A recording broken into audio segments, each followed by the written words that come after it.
Today was the last sitting day of Parliament before a recess, and wasn't it obvious? Winston Peters doubled down on his inference that immigrants shouldn't be allowed to refer to New Zealand as Aotearoa, while Judith Collins was forced to defend her male colleagues' comments about menopause, period products, and why women allegedly can't work as late as men. And as senior political correspondent Jenna Lynch reports, the Prime Minister missed the whole thing. When the PM's away, his deputy gets a say.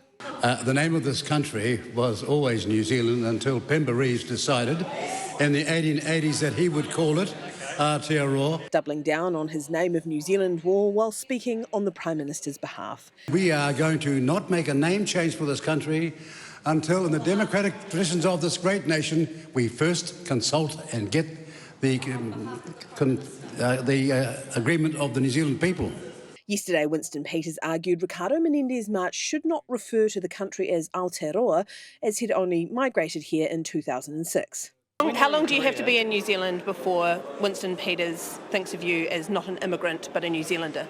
You know, our policy's been that if you arrive here legally, you have all the same rights and privileges as someone who's been here, in terms of genealogy speaking, 1,000 years. Again, in the absence of the Prime Minister, Peters answering on his behalf.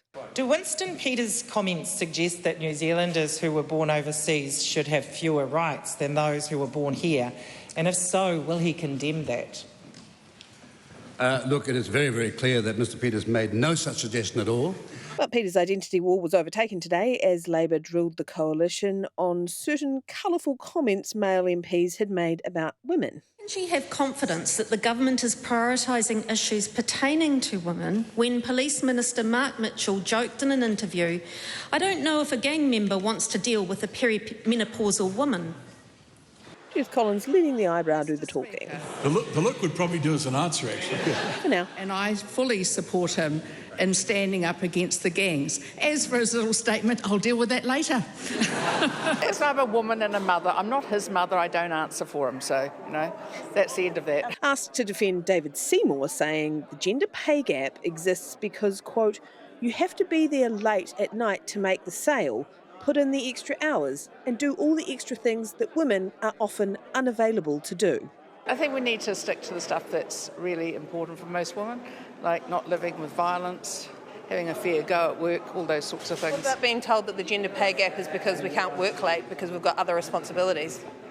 Yeah, I must say that I've never sort of noticed that one myself because I've always worked late. Finally, asked about Simon Court advising a woman on menstrual products. I'm not sure if you're aware, or if people that you engage with are aware of the menstrual cup, which is a reusable product available for about $15 from Chemist Warehouse.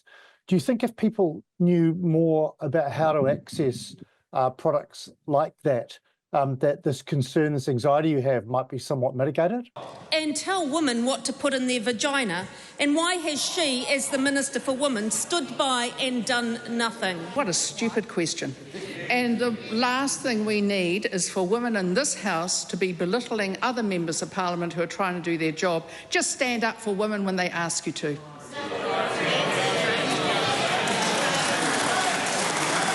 New Zealand First rolling in for backup. I think we're all equally shocked at the way the House has been demeaned by that sort of behaviour. It's appalling. Imagine if a man got up and started talking about the converse. You're taking your life into your own hands if you talk about women's issues, and the other side of the House is Judith Collins. But they're not so monogamous in support when it comes to their 8 votes. Yesterday, New Zealand First voted for a Labour Party bill, which would mean not paying an employee wages would be defined as theft. You can't be jealous about a good idea, and it's quite possible now and again the Labour Party come up with a good idea. Would you ever work with him again? So you're going to I can see you coming a mile off.